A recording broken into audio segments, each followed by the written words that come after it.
All right, ladies and gentlemen, welcome to what has the chance to be the very final game of Season 10 of the Swain Batty League. We are going to have Forces of Nature versus Team Salt Shaker. And ladies and gentlemen, as usual, I am AJS0 and joined here today by Salvo. Who? Salvo? I've never heard of him. That's you. Oh. I So, still don't think I've heard of him. We've got a very exciting game 2 coming up here. Salt Shaker with the chance. They lost their ability to go undefeated last season, so they're playing for less than they could have been in this game because they still have the first seed locked up, but Master Splinter is not the kind of guy to ever take his foot off the gas. And Forces of Nature, who've been looking good the last few weeks, are playing for a chance to force a second place tiebreaker, which would let them skip an entire best of 5 in the playoffs. Yeah, I think we definitely saved the best for last this week, which is awesome. And hopefully I'm not wrong in saying that it's the last. No bias. Well, I think I speak for most Batty fans when we would rather see a tiebreaker game than not. Yeah. I mean, I would love to watch it, but I just don't want to stomp on Tree another time. I think I've hurt his feelings too much.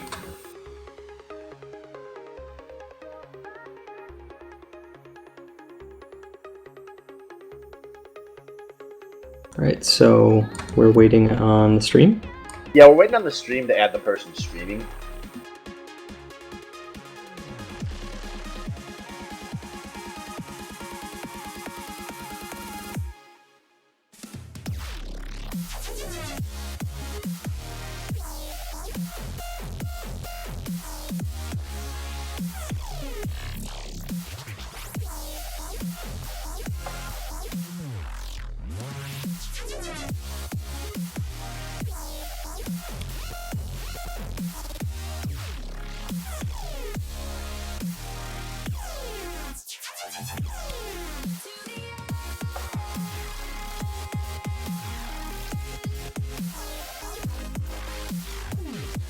The stream has arrived.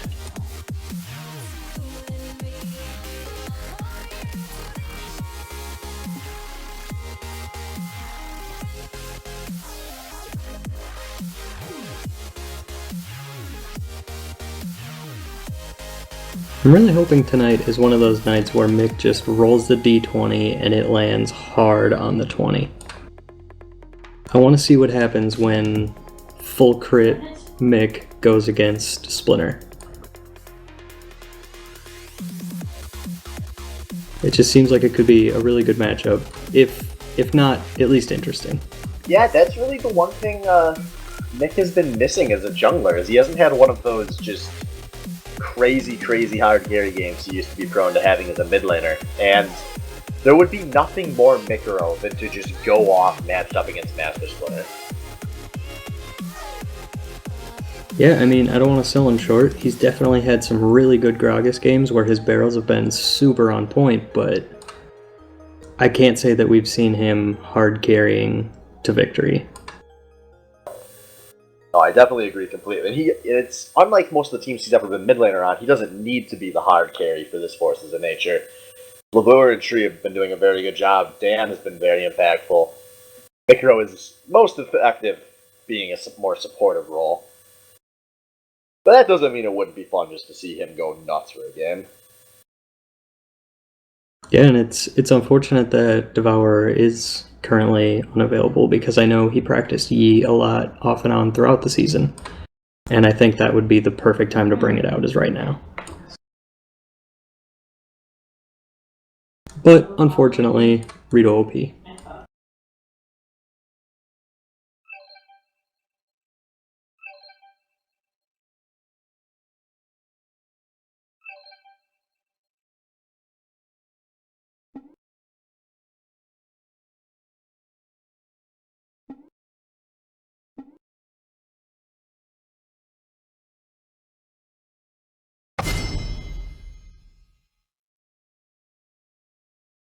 And here we go.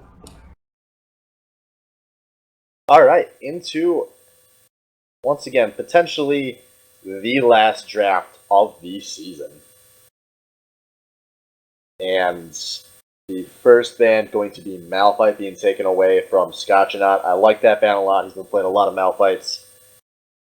These bans going pretty fast. It looks like targeted bans coming out of Forces of Nature and 2 of the Juggernauts being taken away, if I count the Aura as one, by Team Saltshaker here. And these are all big time picks that these players have been playing. Obviously, Skyner and Hecarim, Master Splinters. Potentially 2 best picks on this patch. Labuer's been a monster on Orianna every time he's played it, and there's never really a bad situation to pick her. And no one wants to go up against the Fiora or Darius. And that's going to lead us to a first pick of the Ahri for Labuer. Yep, that is interesting to steal that right away.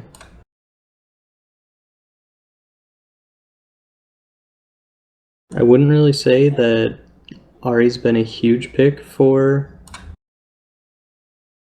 Splinter's team, whatever the hell they're called. Yeah, Saltshaker. I'm really actually surprised to see Labuer going with that pick. He's been mostly having his success this season playing backline, high, consistent DPS mages. And he's going to try and change his playstyle onto Ahri. Yeah, and we're seeing Keinhosen is getting his Callista again. Coupled with a Bard, this will be just a strong bot lane no matter who they're against. Yeah, I definitely think that Saltshaker's won this first rotation of picks. Keinhosen has just been too good on that Callista. And we're going to see, obviously, Forces of Nature have to have been expecting that pick. We'll see what kind of dive they come up with to try and slow Callista down.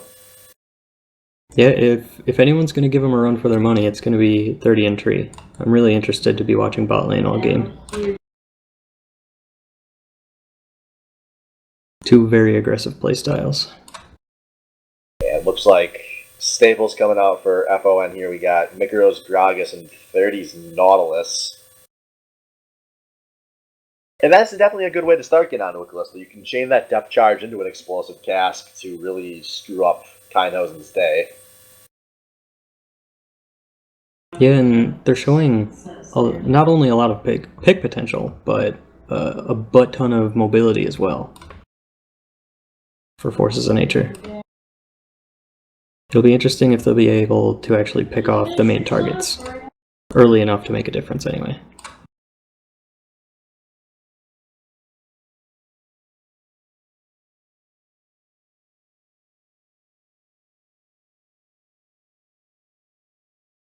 Alright, so we got a Vi and a Cho'Gath being hovered by TSS here.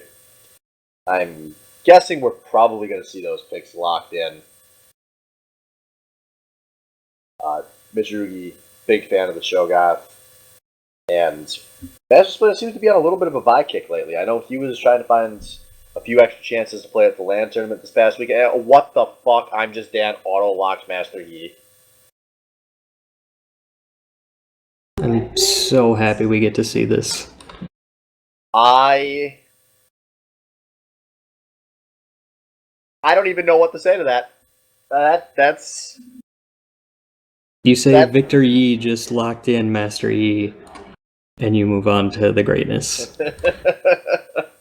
This is too troll for me. And Quinn has the other pick. Quinn is a placeholder for... Oh, thank God. Okay. Good. That's a little less troll. I was scared for a second. But Master Yi is definitely Master Yi. Oh no, I wasn't questioning that at all. I figured. Dan wouldn't have it any other way. That sounds like something I'm just Dan would do.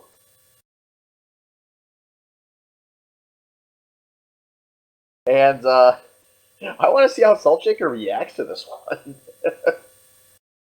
I mean, they more or less had to see it coming to a degree, or at least questioned it. It's not exactly a secret that he plays Yi.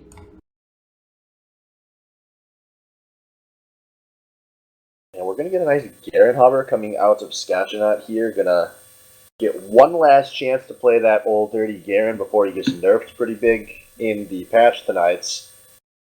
I don't know if nerf is the correct term for a bug fix, but Well, when the I'll bug allow it. fix is causing as much damage as that bug is causing.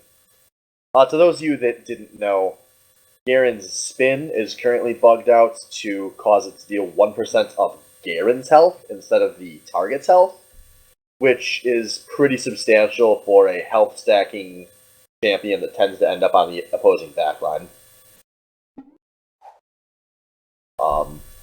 But also, just in terms of this matchup, this should be a very good matchup for Garen. He should be able to basically free farm in that lane, and this should really turn into a 5v5 versus split push off with these two comps. So we will see how Saltshaker reacts to that.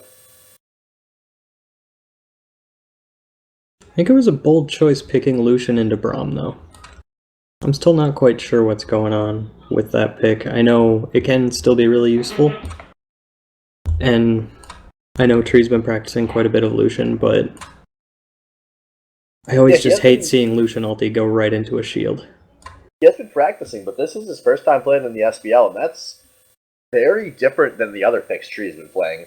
Lucian's obviously a bit more unique of an AD carry, and that's going to give Tree a little more playmaking potential than he's had all season. I'm excited to see how it goes.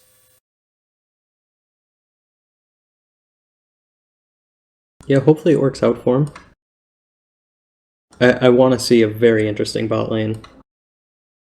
If there isn't at least 4 kills down there by 5 minutes, I'll be upset. Even if they're all on Splinter. No, don't worry, this is Saltshaker. I'm sure Scotch and I will be showing up for those fights too. Oh yeah. It wouldn't be a bot lane with Tree if there wasn't the 4-man fuckfest in bot.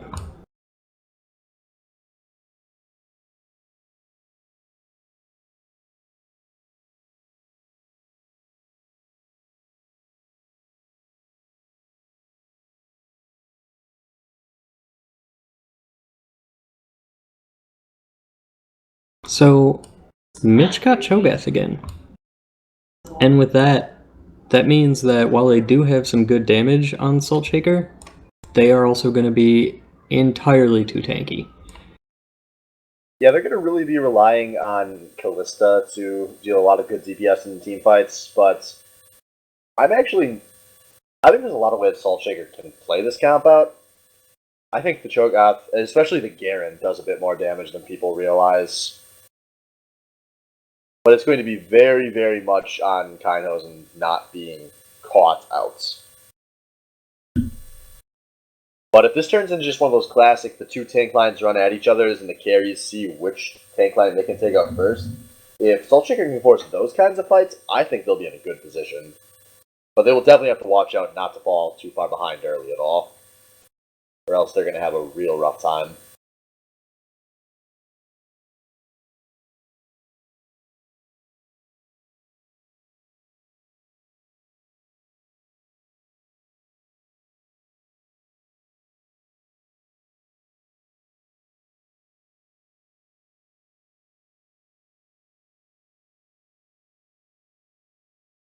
So, is there any player you're specifically going to be most interested in keeping an eye on this game, just from the way this draft's going? Oh, 110% just Dan.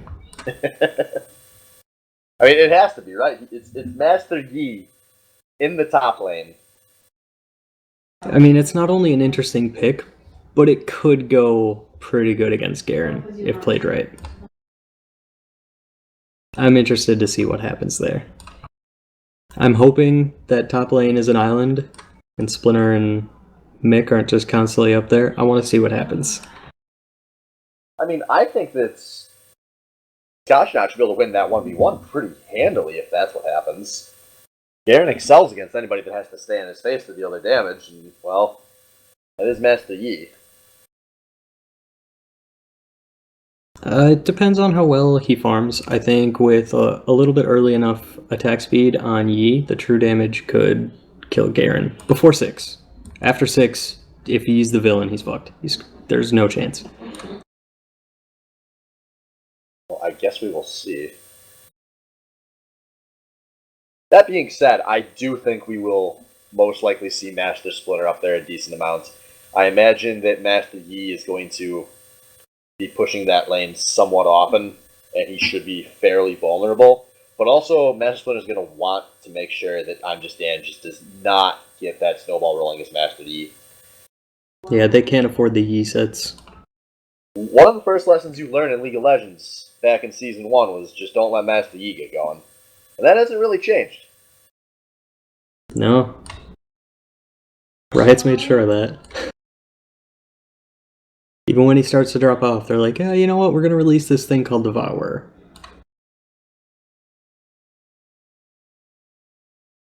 We've got 30 more seconds before we get into game.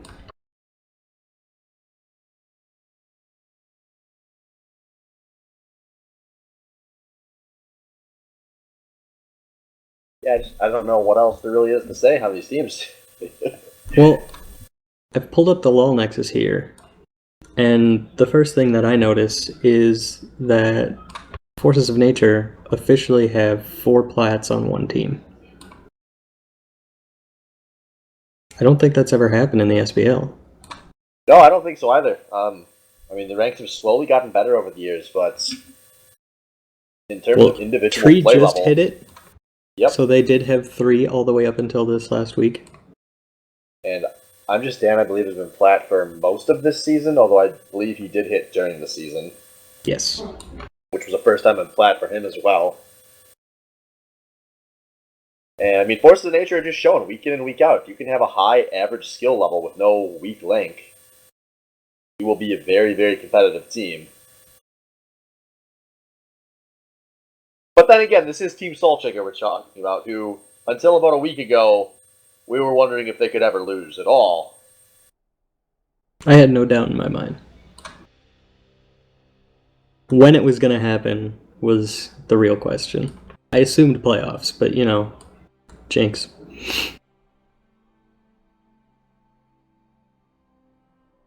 Yeah, I guess you never can quite count out jinx. I mean, I still question how I got it, but that's a tale for another time as the game is starting.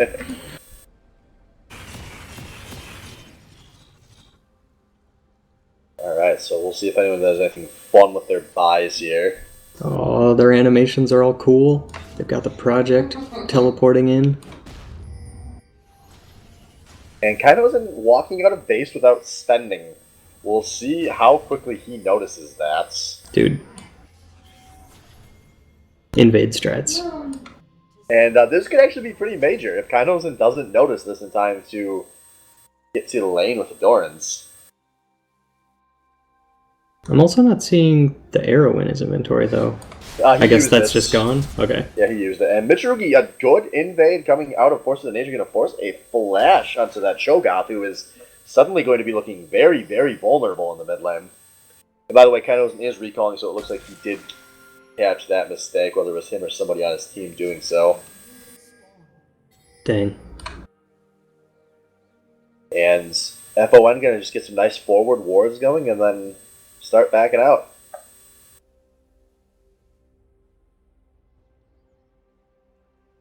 And they do have the ward down, so they will see Forces of Nature leaving the jungle, and they will know it's safe now.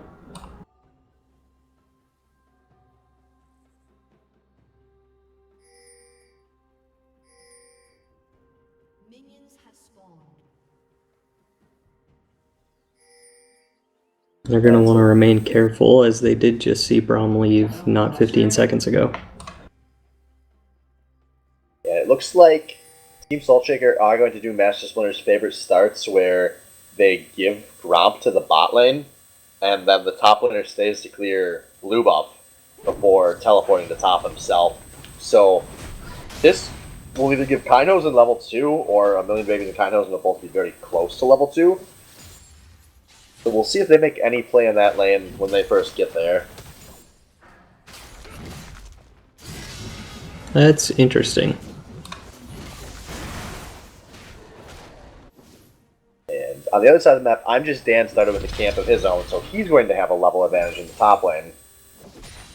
And Gashot's actually staying with Master Splinter until I'm Just Dan shows up. Well, I suppose you might as well. Yeah, they Not might missing out on anything. Other team was doing a double jungle, so the idea is going to be to get this Gashot right as these creeps are hitting the tower, basically, which he should be able to do if he teleports straight to top lane.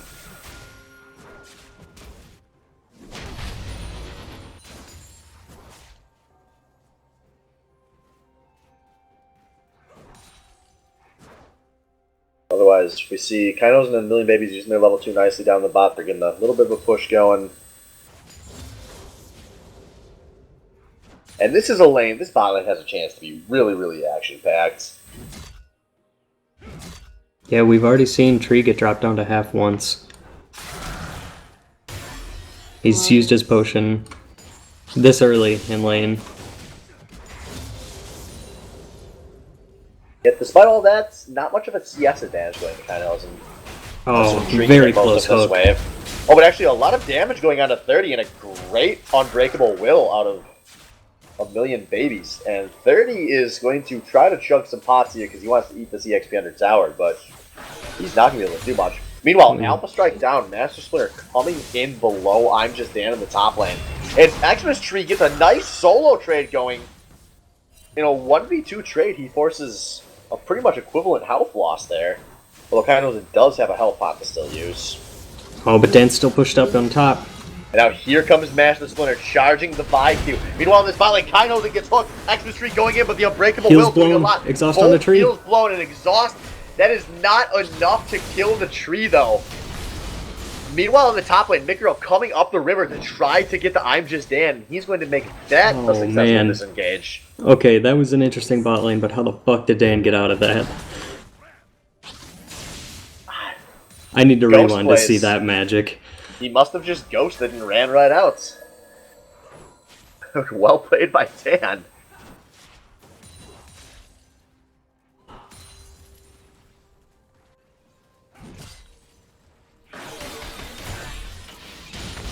We do see both top laners sticking or junglers sticking around. Master Splinter really wants to capitalize on I'm Just Dan's ghost being down. He's going to. I'm Just Dan at about half health. Vi is charging up the Q.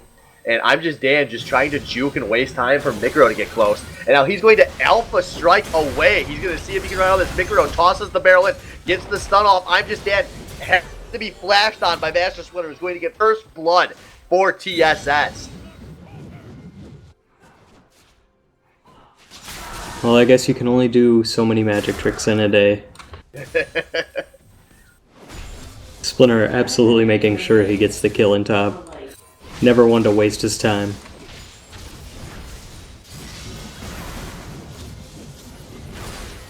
Meanwhile, in this bot lane, it looks like the FoN bot lane is going to finally have to recall. But a good interrupt from a Million Babies. That's going to be fairly substantial. And now he's just getting his recall off. And this is going to turn into a nice gold advantage. And Xmas actually going to stick around here. He's got to be careful that Babies and Kainos don't go for anything aggressive. But Kainos is going to have currently a 17 CS lead. And he's going to bounce another entire wave here. So that wave, that's going to be an even bigger lead. And a pushing wave. This is very, very, very bad for Tree and 30. Yeah, Keinhosen is getting ginormous. That is 25 to 49. One short of double the CS. That's 6 minutes. Forces want to make a play elsewhere because here comes 30 and Mikiro into this mid lane. Mitsurugi's going to try to run right through. And now the hook, a flash. Oh, good flash. Very, very good flash there. And then I'm Just Dan with a nice clear of the pink ward in this top lane that he's known's been there for a few minutes. And I'm Just Dan, I think, actually just used his Alpha Strike. He's kind of stuck here. And this is going to be an easy kill for Team Saltshaker. Eventually. And now 2-0 Master Splinter. Just shy of 7 minutes. He healed just long enough for Splinter to take that one too. This is very early on looking like a disaster for Team Saltshaker. Or, I mean, for Forces of Nature, excuse me. This is far worse than the exact opposite of the kind of start you want. And it's in every lane, too. The only lane that doesn't have a substantial CS advantage is top lane, where there's 2 assists, and a lot of EXP that's been lost by Amjastan. And we didn't even talk about Michiruki, but he's up 17 CS on Lamua right now. Yeah, they have a ridiculous lead. 7 minutes and they're already rocking 2K. Forces of Nature are going to at least get a Dragon, and Mikaro's going to get the flash on a million babies very low. And X's Tree is going to try to put some damage down, but it's not enough. Now Mikaro is stunned. Mikaro is killed by Kainos. 3rd kill of the game, and a ghost coming out of Scotch. Now, what the fuck are you trying to do? And this could just force an out-of-mana recall from the Xmas Tree. So they got the Dragon, but they traded a kill for it. I don't think that's worth it at this point in the game, especially not on Kainos. And Callista is and Mick flashed in to get the knockback, but then died for it. I am worried that this Force of Nature team is already starting to tilt, and we're 8.5 minutes into this game. Because that kind of looked like a tilt fight. Yeah, if they can play safe, do a little turtling, maybe they can take back mid-game, but it's looking pretty bleak so far. And Master Splinter is coming completely by surprise for a lane gank in this bottom. Does he even jungle? Who needs to clear camps when you can clear neutral champs? And Callista ultimate goes down, a nice knockup on a 30, followed by the Assault and Battery, 30 very low. Xmas Tree wastes the heal to try to buy some time, but a 2nd kill for Kindhosen.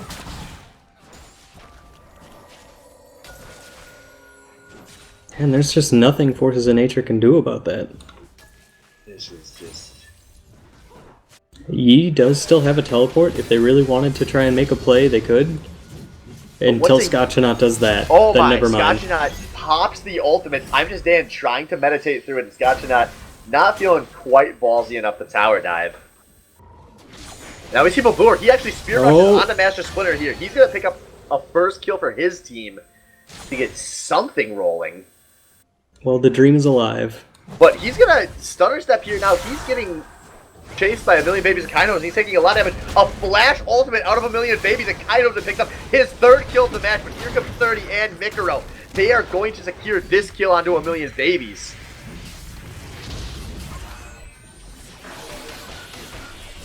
I mean, that's not the worst thing that could have happened for Forces of Nature.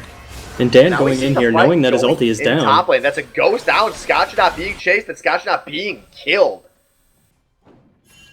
And that just goes to show Dan knowing that he can do certain things with Yi, just from having played it so often.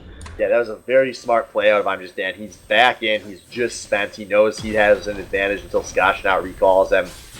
He's going to turn that into a 1st tower of the game that's going to make this gold lead down to just 1,000. But as long as he can escape Splinter, who is very big, because he is dropping the deeps onto I'm Just Dan, who seems to have already accepted his fate as a dead man. He's just going to make Master Splinter work for it. Make him waste as much time as possible while they get some damage on the bot lane tower. But 3-1-2 before 11 minutes on Master Splinter. 3-0-0 on Kindhosen.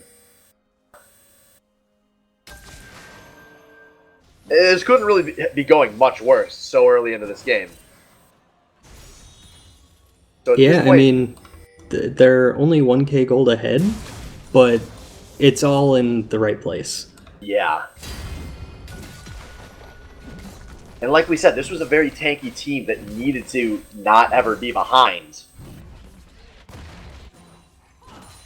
And now that I'm Just Dan has lost his tower in the top lane, it's going to be really dangerous for him to get his split push going, which is a way to make it really hard to be Master Yi.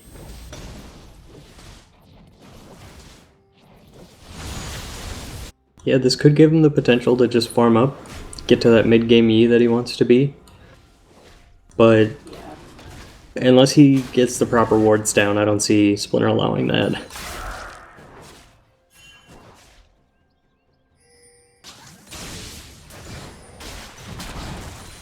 And 30 missed another hook there. This is very uncharacteristic of him. Yeah, I guess when you spend all weekend playing with a legendary ADC like AJS0, it just must be really hard to go back to the Xmas tree. I don't know where you heard that myth, but it was a great story. Moving on.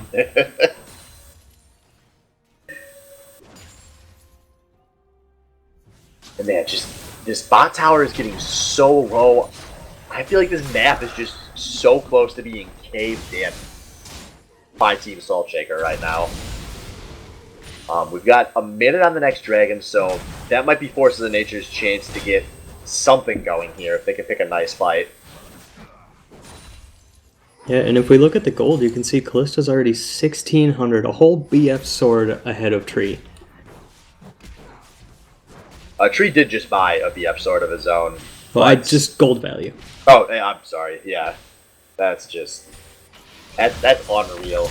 And there's a nice knockup on a Blaboo. Ikaro flashes aggressively to knock Mitsurugi under the tower, but Mitsurugi just stops to pick up the kill of his own. And now here comes a teleport out of Scott Shot and a Master Splitter. This is a numbers. It's a numbered fight, but Scott Shot and Master Splitter putting out so much damage. The depth charge used defensively on Scott Shot, and now the bot lane showing up from Salt Shaker. This is going to disengage everything as we're 15 seconds from this dragon.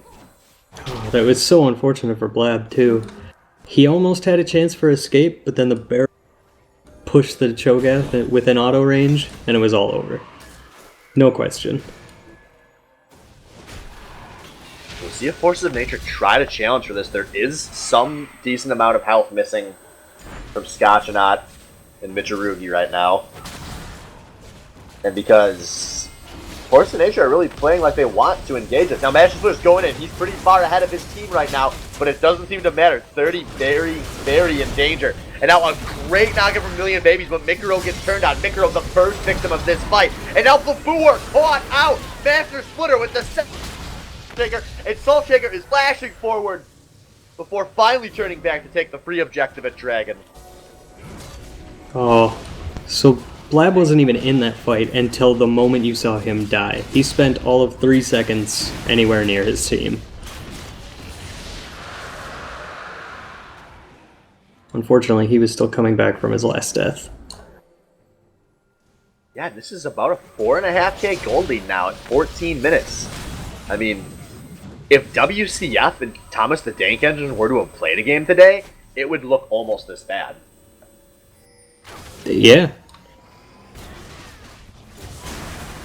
And now Soul Shaker able to just spam back out, casually reset their lanes, drop a few wards as they go, and all go spend their gold.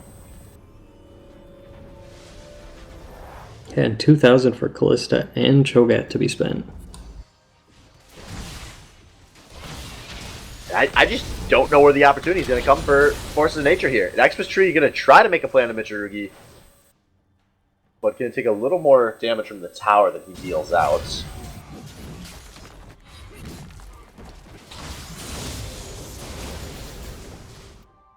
Yeah, unless they get the cheekiest Baron.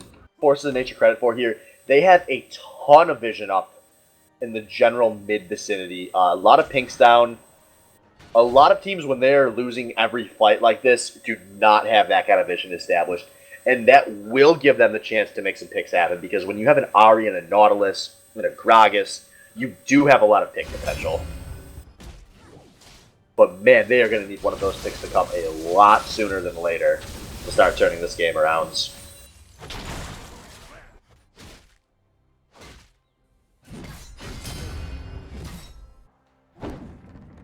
Yeah, and we're seeing 3 mid from both teams again. Salt Shaker making sure they push their advantage. A good 3v3, probably for Forces of Nature. It's going to be hard to push on Ahri and Mikuro's wave clear, and 30 will make it dangerous to push onto the tower. So Soul Shaker doing the proper thing to bring their 4th and 5th members here. Tree and Dan are still completely accounted for in the side lanes, and that is going to be an easy free tower for Soul Shaker. The rotation's just not caught early enough. But a lot of pressure going down in both of these side lanes. Xmas Tree actually able to counter a tower, so it's a less valuable tower, but for as far behind as they are, a 1-for-1 tower is a pretty decent trade, I feel. But Mikuro being knocked up, he might be chased on here. He is ignited by Mitsurugi, who then immediately turns away. That seemed a little trigger happy.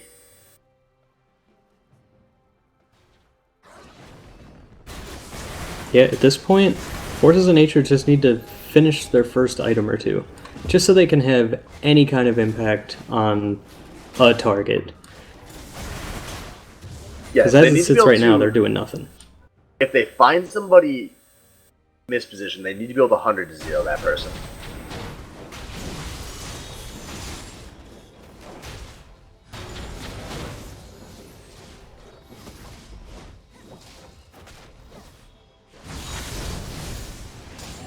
And Splinter already has Cinderhulk and Black Cleaver finished. Yeah, jeez, that's 2 Black Cleavers on Team Salt Shaker.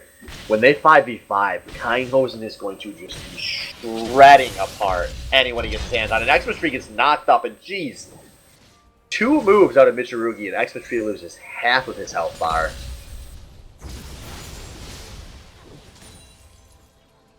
Yeah, Tree just now hit the threshold for IE, so if they can get some lucky crits in team fights, maybe they have a chance to at least break even or get one more kill.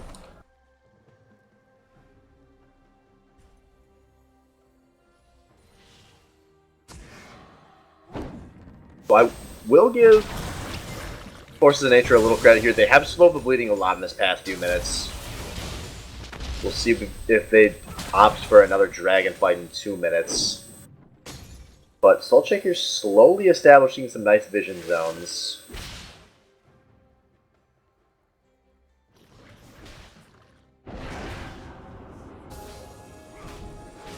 And for all the problems with Master Yi, he has been a constant presence in this top lane that has stopped this from just being a 5v5 fuckfest in the mid lane earlier.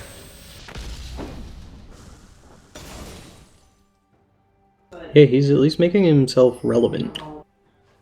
Yeah, he's slowing the game down, which is what Forces of Nature needs. Well, he's actually got the exact same amount of gold as Splinter, even. So even though he's 1-3, he's definitely not out of the game by any means. So he's been getting all the farm. He's got the most gold on his team by a comfortable margin. We just need to see him actually turn that into something.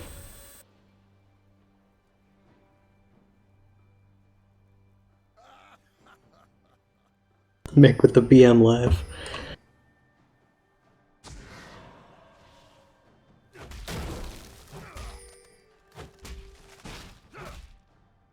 So now we're down to 30 seconds on this dragon respawn. Gashnot has a teleport available, and the rest of Salt Shaker are in the area. Yeah, that'll likely be where our next action is. Unfortunately, Forces of Nature has no vision. So the right play might actually be just start the engage, get the Garen down there, and then let Yi do his thing in top lane. Yeah, I'm real curious to see how this gets danced out. And actually, Salt Shaker's walking in for a fight. They get a knock-up and a silence on the Mikuro. And now Callista ulting in, but A Million Baby's not quite able to close the gap. Mikuro is able to flash away from the Cho'Gath Rupture. And that was an ulti blown for nothing. I mean, they got Mick out of there, which is the smite. Definitely the target they want. Yeah, that freed them up for the dragon, but it was Callista's flash, Mitsurugi's ignites. We'll see if I'm Just Dan can do anything in this top lane now that it's so far from the tower.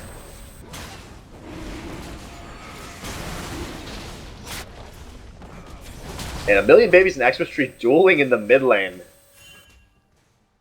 Momentarily, at least. But ultimately just a dragon, a second dragon, and now a dragon lead for TSS. And this one could end up being really important because it is the damage to towers and buildings. So if they're able to push as hard as it seems like they can, based on their lead, then they can get many towers out of this. So I want to ask real fast, how do you feel about Mikuro's build currently? We're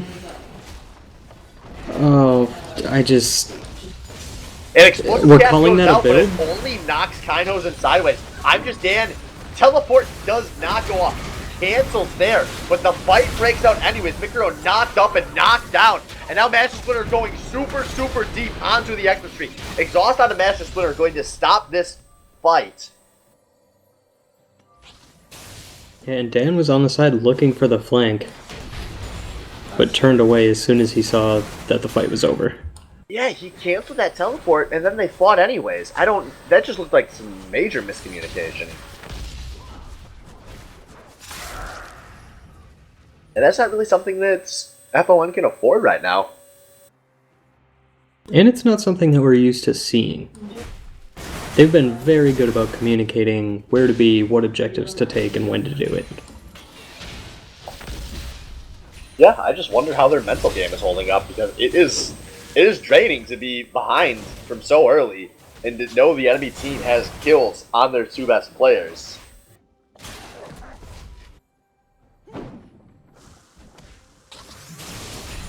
Yeah, and with how good of games they've been having leading up to this, maybe they're just overthinking everything.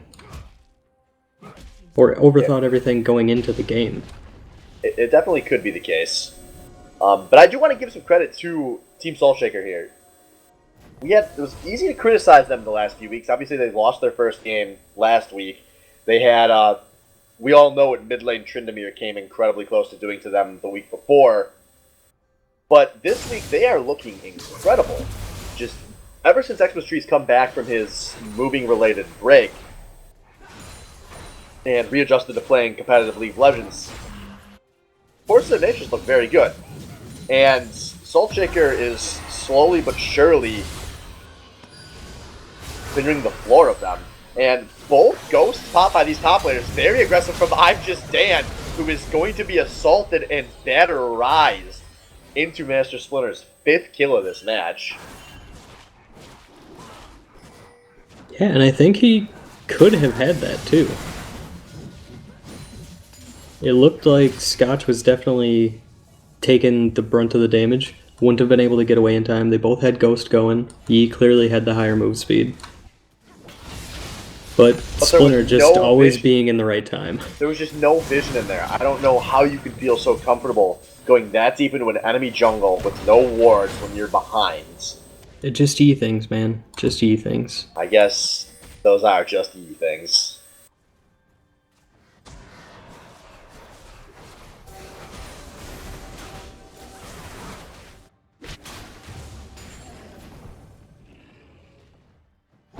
So we're starting to hit the point of the game where Soulshaker are able to deny FoN's jungle from them. And that's going to make it even harder to hold out this seed with no blue buffs. There is a numbers advantage for Forces of Nature right now, though. Michiruki's very far away from this. We might see something forced. And Soulshaker reacting and trying to get the hell out of there. And now maybe they want to bait a bush? With a good engage, they could win the 4v5.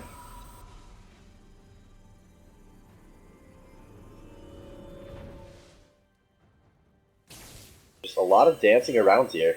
This is, they're gonna stay here for a while, I have a feeling. Million Baby's just trying to beat the bait right now. Oh, but, the bait! He's playing very aggressively. A Million Babies gets Callista called up. And now Xmas Tree is the first one to go down by Master Splinter's hand, followed by Mikuro. And this is looking very good for Team Soulshaker. They're chasing onto Blabour, but not able to finish. But 2 kills for Master Splinter is now 7-1. I'm a little surprised anything came from that.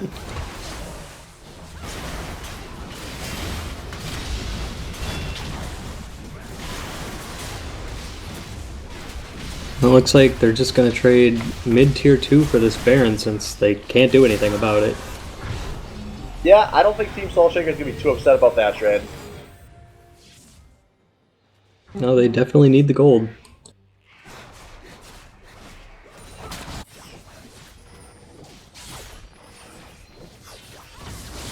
And the blue steel, because why not? Yeah, it's something. But we are about to see a very, very big siege coming out of Team Soulshaker. And I think this Baron is just going to be so awful because the way Forces of Nature have slowed down this game for the past 10 minutes or so is by having constant split pushes, usually in both side lanes. They cannot split as a team until Soulshaker's Baron wears off, or they're going to just lose the entire map. And Soulshaker going to do the smart thing, take this Baron right as it spawns, and then presumably head into the lanes.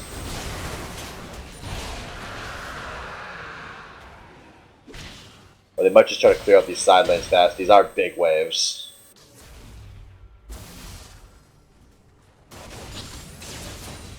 Yeah, and almost 30 minutes into this game, and Forces of Nature still only have 3 kills amongst the entire team.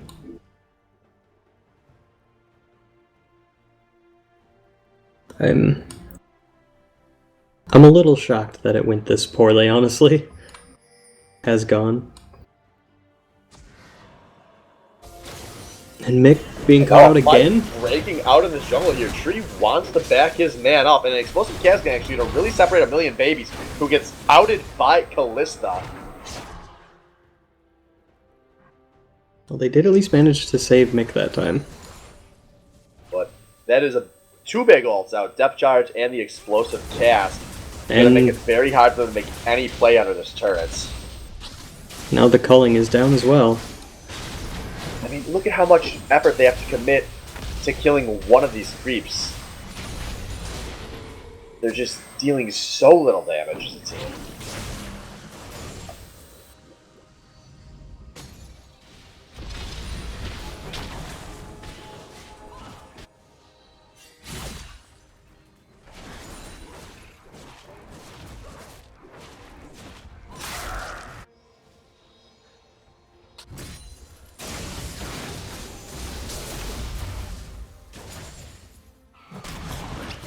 And it looks like the siege will continue in bot lane.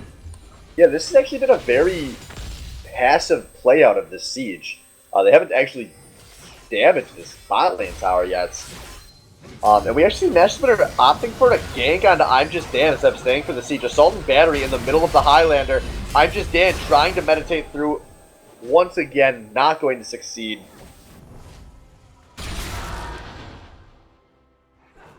And now a good tower take from Master Splinter and Scotchanaut, but I expected more to come out of that Baron Nashor. Ultimately, just 1 tower, and it came off the gank as Baron wore off. That just did not seem to be utilized effectively by Salt Shaker. But they are in a good position now. Blue are taking a lot of damage under his own tower, and we see the 2-lane pressure coming out of TSS here.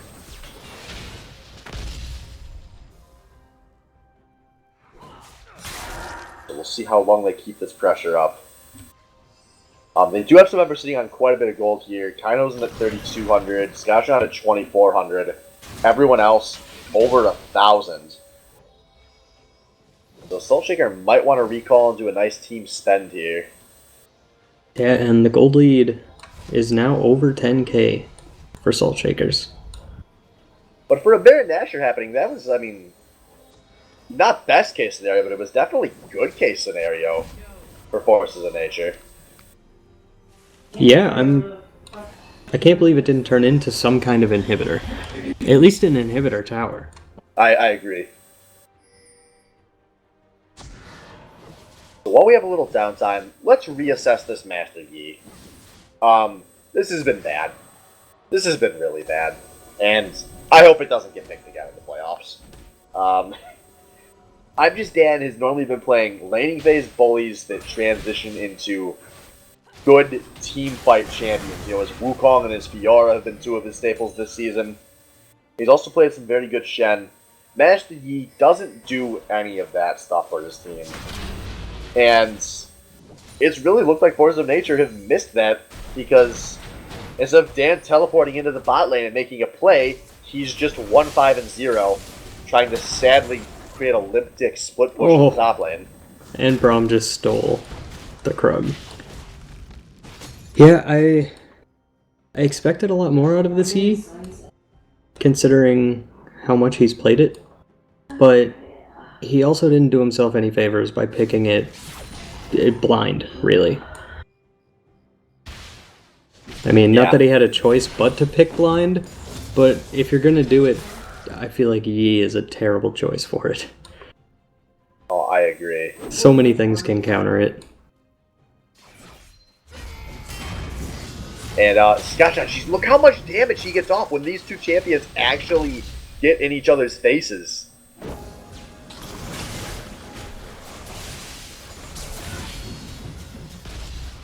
And slowly the 2-lane siege being resumed here.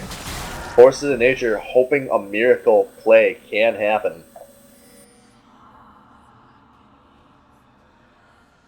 Yeah, Mick, now's the time to roll the 20. I think it's too late for that. I think once you're 1-4-0, you already know you didn't roll that 20. He could re-roll? He's been rolling barrels all game. His hand's all warmed up. He can get that 20. Alright, so we have 25 seconds until Baron and Dragon spawn at the exact same time. And it looks like Soulshaker going to take the safe play to go for Dragon.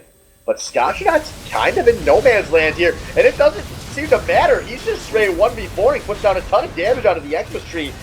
And a lot of damage wasted on the Scotchshot. But now here comes Mitsurugi with a huge 3-man rupture. And Master Splinter is on the flank. And a huge ultimate out of I'm a Million Babies on the backline. Meanwhile, 30 killed by Scotchshot. And the chase continues. And a nice Q Vault Breaker on Blabour going to cause him to die under his own tower. That's gotta be an inhibitor. And finally, Saltshaker are going to be able to take something with this advantage. Well, they're gonna get this inhibitor, and then with the wave bottom, they're gonna get that tower. Maybe without even going down there. They might just go straight to Baron. And it looks like that is what they're gonna do. So Lucian's gonna take this Mega Wave and bot, since that is a full tower. And the uncontested Baron, number 2, is gonna go over to Saltshaker again.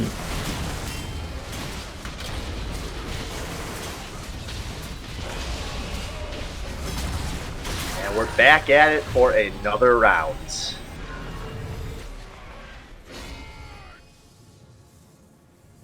Yeah, if they don't win with this Baron, I just don't even know.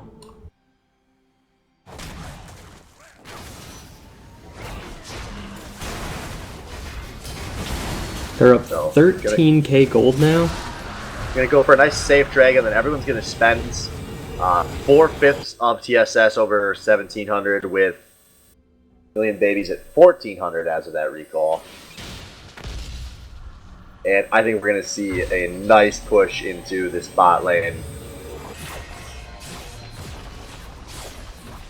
But I'm just Dan going to at least be annoying in the meantime, and I'm just Dan going to at least take this tower before he dies. But how do you hope to hold a siege with a member dead and the enemy team Baroned up? I don't think you do.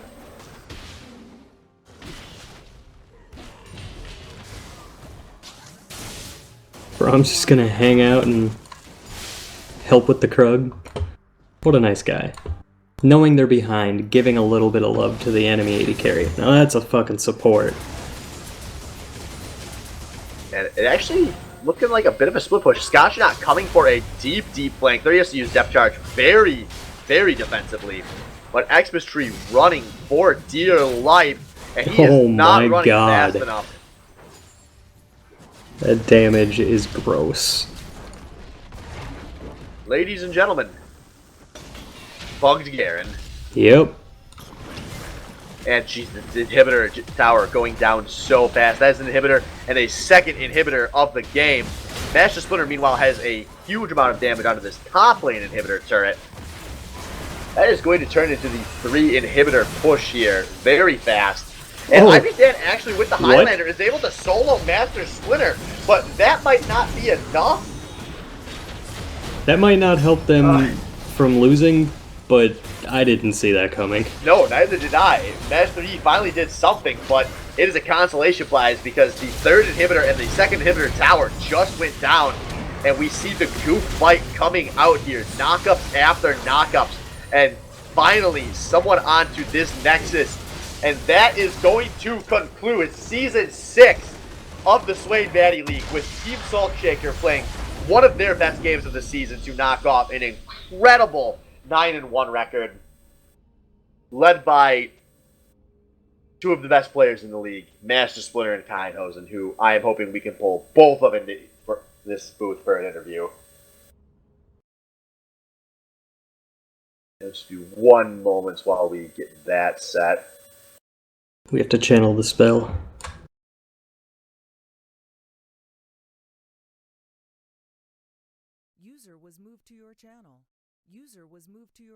And an admin Howdy. got to it before I could finish this up. So, gentlemen, congratulations. Very good game. You guys both got going very early in that game. It slowed down a little for Keinhosen, but Wes, you were, of course, memeing as hard as you could all match. Good. That's what I do, man. I don't even want to waste time talking to you guys about this game. I wanted to ask about bigger pictures here.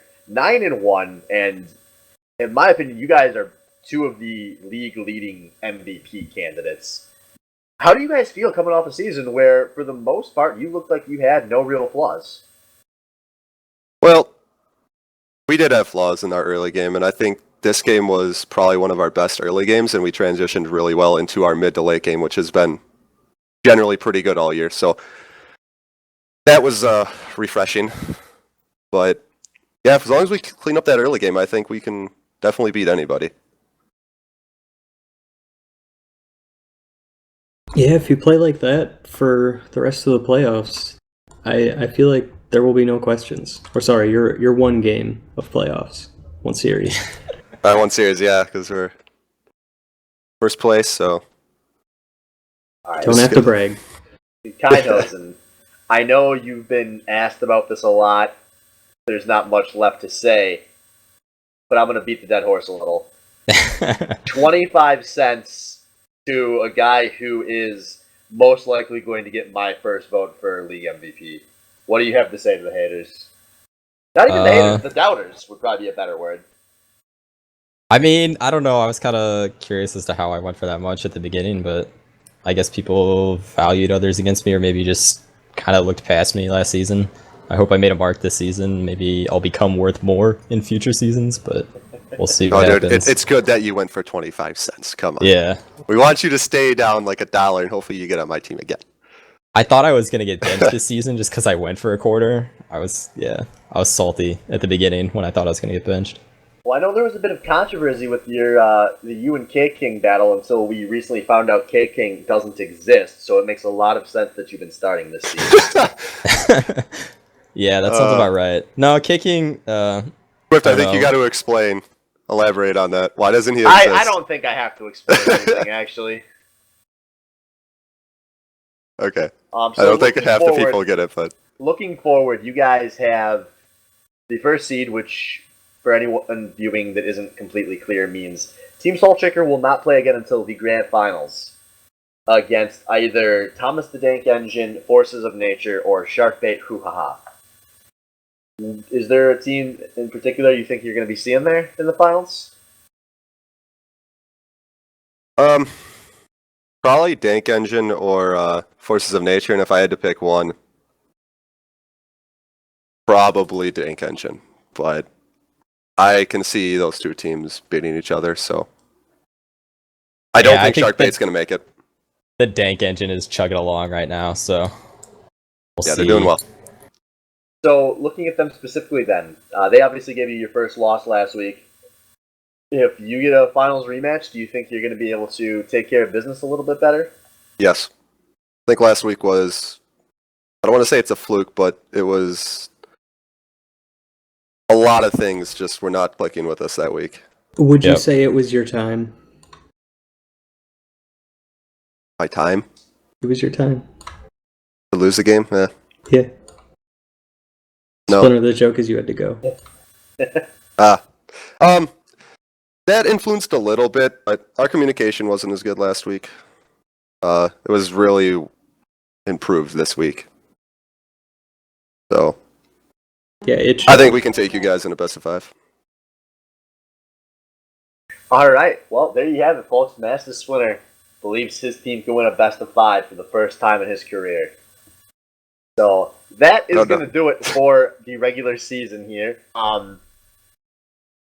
Do have a few things coming. Obviously, next week we have the first match of the playoffs, which will be Forces of Nature versus Sharkbait Hoo-Ha-Ha. The winner of that will play Thomas the Dank Engine the following week, and the winner of that will play Team Saltchicker in the final week of our season.